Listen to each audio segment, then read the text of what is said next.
मंजिलें उन्हें मिलती हैं जिनके सपनों में जान होती हैं। पंख सिर्फ हवा में उड़ान नहीं भरते, जिनकी हिम्मत होती है वही आसमान छू लेते हैं। तो जय हिंद, नमस्कार दोस्तों, आप सभी का स्वागत है हरियाणा स्मार्ट स्टडी में। आज के इस वीडियो में हम कवर करेंगे गुर्जर प्रतिहार वंश व तोमर वंश। पहले हम थ्योरी करेंगे, उसके बाद हरियाणा के एग्जाम्स में पूछे गए क्वेश्चन कवर करेंगे और जो मोस्ट इंपोर्टेंट क्वेश्चन बनते हैं वो हम करने वाले हैं। तो अब स्टार्ट करते हैं थ्योरी को। गुर्जर प्रतिहार वंश पहले पढ़ेंगे।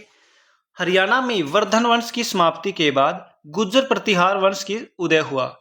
जो वर्धन वंश था उसकी समाप्ति के बाद कौन से वंश का उदय हुआ? तो ये उदय होता है गुर्जर प्रतिहार वंश का। 8वीं शताब्दी के प्रारंभिक वर्षों में हरियाणा का क्षेत्र कन्नौज के राजा यशोवर्मन के अधिकार में आ गया। 8वीं शताब्दी के प्रारंभिक वर्षों में हरियाणा का क्षेत्र किस राजा के अधिकार में रहा? तो कन्नौज के राजा यशोवर्मन के अधिकार में।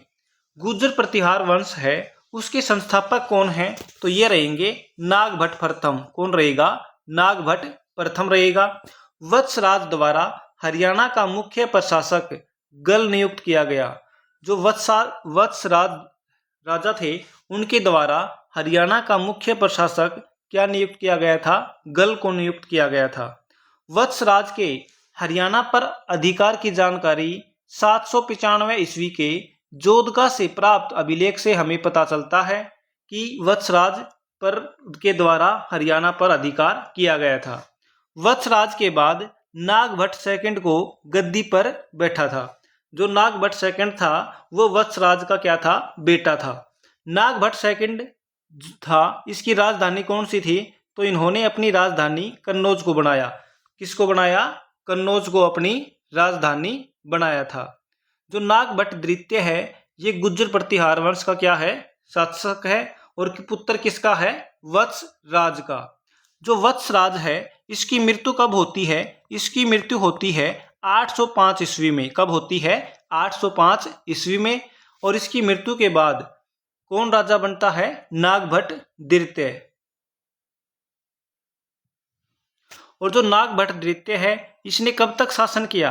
तो नागभट्ट द्वितीय ने शासन किया है 833 ईस्वी तक। कब तक शासन किया है? 833 ईस्वी तक इन्होंने क्या किया है?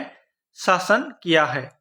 पाल वंश के शासक धर्मपाल के लखीमपुर अभिलेख से हमें पता चलता है कि हरियाणा की तोमर व भादानक जो दो वंश हैं, एक तो तोमर वंश है और एक है भादानक वंश, इन्होंने धर्मपाल की महानता को स्वीकार करते थे, यानी इसके अंडर काम करते थे। जो राजा धर्मपाल था, इनके जो पाल वंश के शासक धर्मपाल थे, इनके अंडर मतलब कि इनकी अधीनता क्या कर रखी थी? स्वीकार कर रखी थी।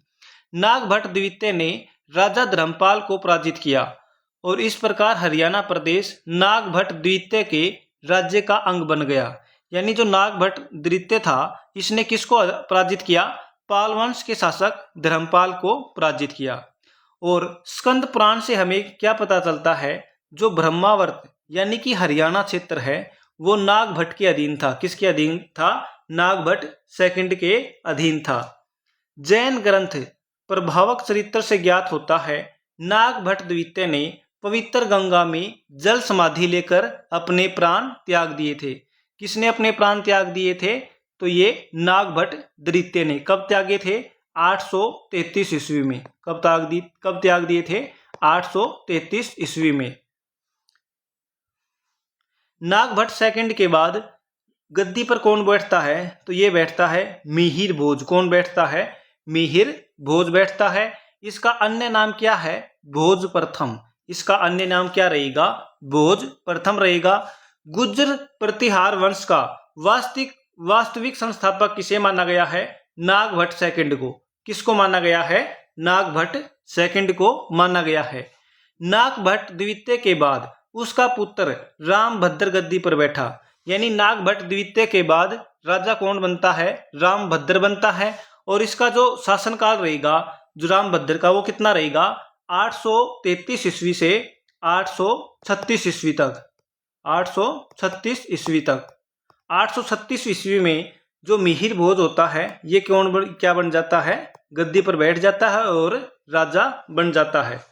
मिहिर भोज का शासनकाल कब से कब तक रहेगा? 836 ईस्वी से 885 ईस्वी तक ये इसका शासनकाल रहेगा। इनके समय राजधानी कौन सी थी? तो इनके समय राजधानी थी कन्नौज। कौन सी थी? कन्नौज थी। व्यापारिक केंद्र कौन सा रहेगा? मिहिर भोज के समय व्यापारिक केंद्र रहेगा पिहोवा। कौन सा रहेगा? पिहोवा क्षेत्र, जो कि कुरुक्षेत्र जिले, वर्तमान के कुरुक्षेत्र जिले में है।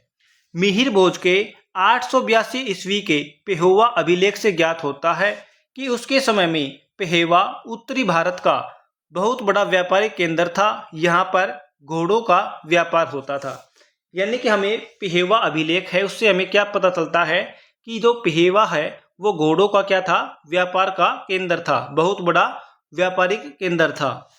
और ये जो मिहिर भोज थे ये कौन से भगवान के उपासक थे? तो भगवान विष्णु के क्या थे? उपासक थे। मिहिर भोज से संबंधित हरियाणा में 2 अभिलेख प्राप्त हुए हैं। कितने अभिलेख प्राप्त हुए हैं? 2 अभिलेख प्राप्त हुए हैं। एक अभिलेख कहाँ से प्राप्त हुआ है? सिरसा से, सिरसा के जोधका से प्राप्त अभिलेख है, जिसमें किसके बारे में बताया गया है? पशुपत संप्रदाय का शासन के बारे में बताया गया है। और दूसरा है पिहोवा से प्राप्त अभिलेख। इसके अंदर उत्तर भारत में घोड़ों के व्यापार का सबसे बड़ा केंद्र किसको बताया है? पिहोवा को। किसको बताया गया है? पिहोवा को। मिहिर भोज के समय उत्तर हरियाणा पर किसका शासन था? तो इस पर तोमरों के अधीन था। जो उत्तर हरियाणा था वो किसके अधीन था? तोमरों के अधीन था। और दक्षिण हरियाणा भादानकों के अधीन था। किसके अधीन था? भादानकों के अधीन था। बात करते हैं मिहिर भोज के बाद गद्दी पर बैठने वाला शासक कौन था? महेंद्रपाल। कौन था? महेंद्रपाल। मिहिर भोज के बाद गद्दी पर कौन बैठता है? महेंद्रपाल प्रथम गद्दी पर बैठता है।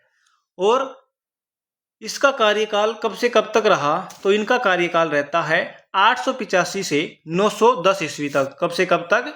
885 ईस्वी से 910 ईस्वी तक। महेंद्रपाल का अभिलेख हमें कहाँ से प्राप्त हुआ है? तो हमें यह प्राप्त हुआ है पिहोवा से। कहाँ से प्राप्त हुआ है? पिहोवा से प्राप्त हुआ है।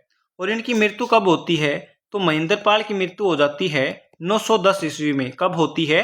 910 ईस्वी में। बात करते हैं तोमर वंश की।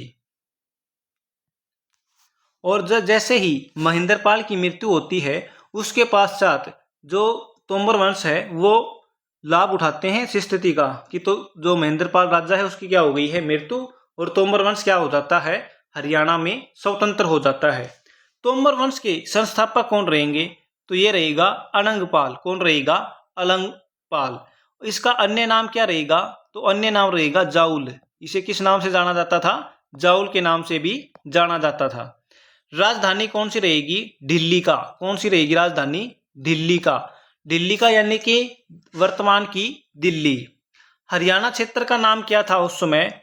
उस समय था अनंग प्रदेश। क्या था? अनंग प्रदेश। अनंगपुर गांव फरीदाबाद में बसाया गया। वह इसी गांव में अनंगपुर बांध, ग्रेविटी बांध का निर्माण कराया गया। जो अनंगपुर गांव है फरीदाबाद में ये बसाया गया। और इसी गांव में कौन से बांध का निर्माण किया गया? अनंगपुर बांध का निर्माण किया गया, जो कि कौन सा बांध है? ग्रेविटी बांध है। कौन सा बांध है? ग्रेविटी बांध है।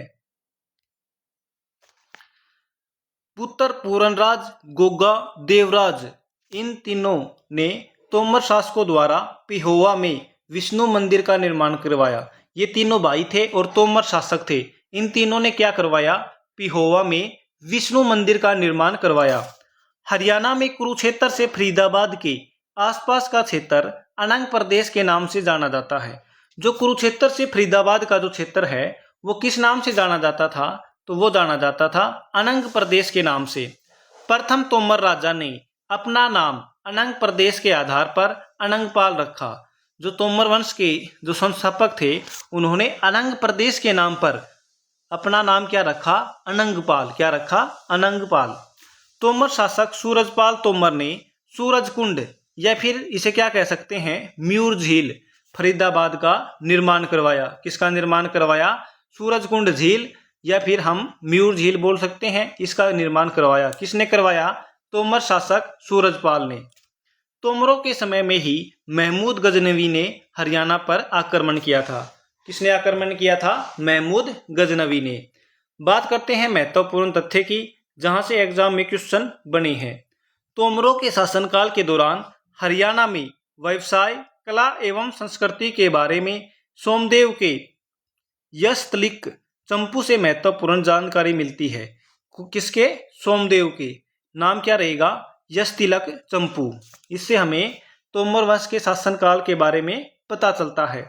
तोमर कुमारों यानी कि तोमर राजाएं थे, कौन कौन से थे? गोगा, पूरनराज और देवराज। इन्होंने पिहेवा कुरुक्षेत्र में कौन से मंदिर का निर्माण करवाया था?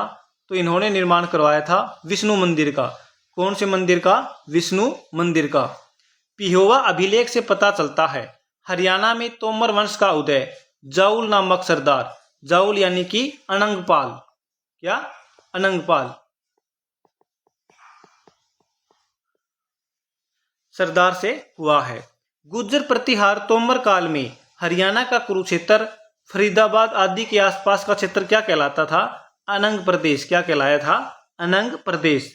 तोमर वंश का अंतिम शासक अनंगपाल आएगा। ये क्या आएगा?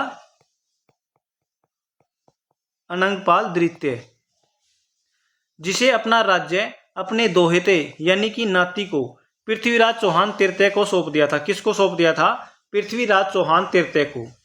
अनंगपाल द्वितीय ने 11वीं सदी में सूरजकुंड फरीदाबाद का निर्माण करवाया था। किसका निर्माण करवाया था? सूरजकुंड का निर्माण करवाया था। किसने? अनंगपाल ने। अब यहाँ से जो क्वेश्चन बनते हैं उनको हम कवर करते हैं, जो कि आपके एग्जाम के लिए बहुत ज़्यादा यूजफुल रहने वाले हैं और एग्जाम में पूछे गए हैं। जैसा कि जिस एग्जाम में क्वेश्चन पूछा गया है वो डेट और एग्जाम यहाँ पे लिखा गया है, आप देख सकते हो। तोमर राजाओं के शासनकाल के दौरान हरियाणा में व्यवसाय, कला एवं संस्कृति के बारे में निम्न में से किस आलेख द्वारा महत्वपूर्ण जानकारी हमें मिलती है? तहकीक ए हिंद, हर्षचरित्र, कादम्बरी, यशतिलक चंपू। तो इसका जो राइट आंसर रहेगा वो रहेगा यशतिलक चंपू। कौन सा रहेगा? यशतिलक चंपू। दूसरा क्वेश्चन रहेगा, जब गजनवियों ने भारत के उत्तर पश्चिम पर हमला किया उस समय हरियाणा पर किस वंश का शासन था? तुगलक वंश का, गुप्त वंश का, पुष्यभूति वंश का या तोमर वंश का? तो जब गजनवियों ने भारत के उत्तर पश्चिम पर हमला किया उस समय किसका शासन था? तो तोमर वंश का शासक था। ये हमने देखा था ना लास्ट में। तोमरों के समय में ही महमूद गजनवी ने हरियाणा पर आक्रमण किया था। तो किसका शासन था? तोमर वंश का शासन था। हरियाणा के फरीदाबाद जिले के सूरजकुंड झील को किसने बनवाया? तो सूरजकुंड झील को किसने बनवाया था? राजा नाहर सिंह ने, राजा गुरदीत सिंह ने, राजा सूरजदेव या राजा सूरजपाल? तो इसका जो राइट आंसर रहेगा ऑप्शन डी, राजा सूरजपाल। नेक्स्ट क्वेश्चन रहेगा, सिरसा के जोधका से प्राप्त अभिलेख से ज्ञात होता है कि हरियाणा पर खालिस्तान का आधिपत्य था। प्रतिहारों का, वर्धनों का, तोमरों का या चौहानों का? तो इसका जो राइट आंसर रहेगा वो रहेगा ऑप्शन ए, प्रतिहार वंश का। नेक्स्ट क्वेश्चन रहेगा, प्रतिहार शासक वत्सराज ने किस तोमर सरदार को हरियाणा का विशेष प्रशासक नियुक्त किया था? अलूग खां, गल, नागभट्ट और रामभद्र? तो इसका जो राइट आंसर रहेगा वो रहेगा गल। किसको नियुक्त किया था? गल को नियुक्त किया था। पिहोवा से प्राप्त अभिलेख से यह याद होता है कि हरियाणा पर शासन करता था वत्सराज, पुष्पभूति, महेंद्रपाल, ये सभी। तो इसका जो राइट आंसर रहेगा वो रहेगा ऑप्शन सी, महेंद्रपाल। कौन शासन करता था? महेंद्रपाल। पिहोवा अभिलेख से पता चलता है हरियाणा में तोमर वंश का उदय नामक सरदार द्वारा हुआ था। तो किसके द्वारा हुआ था? तो इसका राइट आंसर कौन सा रहेगा? जाउल या वज्रट या जज्जुक या गोगा? तो इसका राइट आंसर क्या रहेगा? पिहोवा अभिलेख से तोमर वंश के उदय के बारे में तो ये रहेगा जाउल नामक सरदार। कौन सा रहेगा? जाउल नामक सरदार रहेगा। अनंगपाल ने तोमर राज्य की नींव रखी थी जिसकी राजधानी होती थी। तोमर राज्य की नींव रखी तो तोमर जो राज्य था उसकी जो राजधानी थी वो कौन सी थी? नौरंगाबाद, थानेसर, अग्रोहा, दिल्ली का? तो इसका राइट आंसर रहेगा दिल्ली का। कौन सी थी? दिल्ली का थी। हरियाणा में तोमर राजा द्वारा निम्नलिखित में से क्या बनवाया गया? सूरजकुंड, सोहनाकुंड, शाहजहाँ की बावड़ी या इनमें से कोई नहीं। तो इसका राइट आंसर रहेगा सूरजकुंड। कि क्या बनवाया था? सूरजकुंड बनवाया था। नेक्स्ट क्वेश्चन रहेगा, सूरजकुंड का निर्माण किसके द्वारा करवाया गया था? अनंगपाल द्वितीय, हेमचंद्र, महिपाल और हर्षवर्धन। इसका राइट आंसर रहेगा अनंगपाल द्वितीय के द्वारा। अनंगपाल की राजधानी थी दिल्ली, थानेसर, झांसी या सूद। तो अनंगपाल की राजधानी कौन सी थी? तो ये थी दिल्ली। क्या रहेगी? दिल्ली रहेगी। तोमर वंश का अंतिम राजा था जिसने दिल्ली का सिंहासन अपने दामाद के पुत्र पृथ्वीराज चौहान को सौंप दिया। तो ये शासक कौन था? तो ये था अनंगपाल। कौन था? अनंगपाल था। नेक्स्ट क्वेश्चन रहेगा, अनंगपुर बांध का निर्माण हुआ था 9वीं शताब्दी ईस्वी में, 8वीं शताब्दी ईस्वी में, 11वीं शताब्दी ईस्वी में या इनमें से कोई नहीं। तो इसका राइट आंसर रहेगा ऑप्शन बी, 8वीं शताब्दी ईस्वी में। ठीक है। नेक्स्ट क्वेश्चन रहेगा, हरियाणा के किस जिले के जोधका नामक स्थान से प्राप्त अभिलेख से यह ज्ञात होता है कि हरियाणा में प्रतिहारों का आधिपत्य था? भिवानी, सिरसा, कुरुक्षेत्र या फिर रोहतक। तो इसका राइट आंसर क्या रहेगा? ऑप्शन बी, सिरसा रहेगा। क्या रहेगा? सिरसा रहेगा। मिहिर भोज किसका पुत्र था? नागभट्ट का, रामभद्र का, महेंद्रपाल का या फिर झील का। तो इसका जो राइट आंसर रहेगा वो क्या रहेगा? इसका राइट आंसर रहेगा रामभद्र। क्या रहेगा? रामभद्र। मिहिर भोज किसका पुत्र था? रामभद्र का। नेक्स्ट क्वेश्चन रहेगा, मिहिर भोज के शासनकाल में कौन सा स्थान उत्तरी भारत का व्यापारिक केंद्र था? पिहोवा, कन्नौज, हिसार या प्रकर्तनाग। तो ये रहेगा पिहोवा। कौन सा रहेगा? पिहोवा। तोमर भाइयों गोगा, पूरनराज व देवराज ने किस स्थान पर विष्णु मंदिर का निर्माण करवाया था? पिहोवा, कुरुक्षेत्र, थानेसर और अमीन। तो इन्होंने करवाया था पिहोवा में। कहाँ पे करवाया था? पिहोवा में। नेक्स्ट क्वेश्चन रहेगा, तोमर वंश का हरियाणा राज्य में प्रथम राजा कौन था? तो ये रहेगा ऑप्शन ए, जाउल। कौन रहेगा? जाउल रहेगा। तोमर शासक सुलक्षण पाल किसका उत्तराधिकारी था?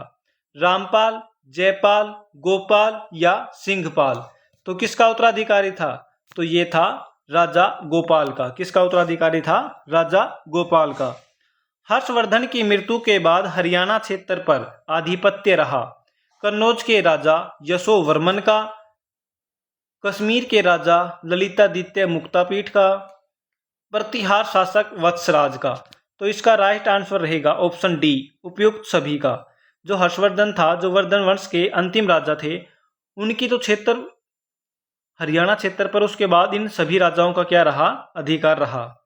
तोमर के शासनकाल के दौरान हरियाणा प्रदेश फरीदाबाद के आसपास का क्षेत्र को क्या कहा जाता था? श्रीकंठ जनपद, हरियाणा, अनंग। तो इसका राइट आंसर रहेगा ऑप्शन सी, अनंग कहा जाता था। जब गजनवियों ने भारत के उत्तर पश्चिम पर हमला किया उस समय हरियाणा पर किस वंश का शासन था? तो उस समय किस वंश का शासन था? गुप्त का, तुगलक का, तोमर का या था पुष्यभूति का। तो इसका राइट आंसर रहेगा ऑप्शन सी, तोमर वंश का शासन था। तोमर शासकों के शासनकाल में हरियाणा में व्यापार, कला व संस्कृति की उन्नति की जानकारी किस ग्रंथ से मिलती है? Buddhist remains from Haryana, military history of Indiana या फिर यश तिलक चंपू डिस्कवरी ऑफ इंडिया। तो इसका जो राइट आंसर रहेगा वो रहेगा ऑप्शन सी, यश तिलक चंपू। नेक्स्ट क्वेश्चन रहेगा, यह माना जाता है कि सूरजकुंड खालिस्तान शताब्दी में बनाया गया था, 10वीं शताब्दी या 7वीं या फिर 15वीं। तो इसका जो राइट आंसर रहेगा ऑप्शन ए, 10वीं शताब्दी में बनवाया गया था। गजनवी के आक्रमण के समय हरियाणा राज्य पर किसका शासन था? पश्चिमी हरियाणा के भाटी राजपूत, अजमेर के चौहान राजपूत, आगरा के जाटस राजपूत या दिल्ली के तोमर राजपूत। तो इसका राइट आंसर रहेगा ऑप्शन डी, दिल्ली के तोमर राजपूत। पेहोवा शिलालेख 882 ईस्वी किसके द्वारा जारी किया गया, जिस पर पेहोवा में घोड़ा मेले में मिले कुछ धार्मिक व्यापारियों द्वारा पारंपरिक रूप से दर्ज किए गए एक समझौते के रिकॉर्ड हैं। तो ये हमें कहाँ से मिला? कौन से राजा थे? महेंद्रपाल, मिहिर भोज, नागभट्ट या वत्सराज? तो इसका राइट आंसर रहेगा ऑप्शन बी, मिहिर भोज। कौन रहेगा? मिहिर भोज। उस क्षेत्र में जिसे आज हरियाणा कहा जाता है, तोमर शासन का अंत किस राजवंश के साथ समाप्त हुआ? चहमान, कालाचुरी, लोहार या फिर परमार?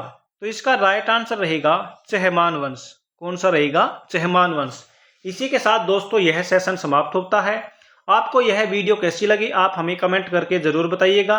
अगर आप नए हैं तो आप हमारे चैनल को सब्सक्राइब कीजिएगा और इसकी PDF आपको चाहिए तो आप टेलीग्राम ग्रुप को ज्वाइन कर सकते हो। डिस्क्रिप्शन में आपको लिंक मिलेगा। धन्यवाद दोस्तों।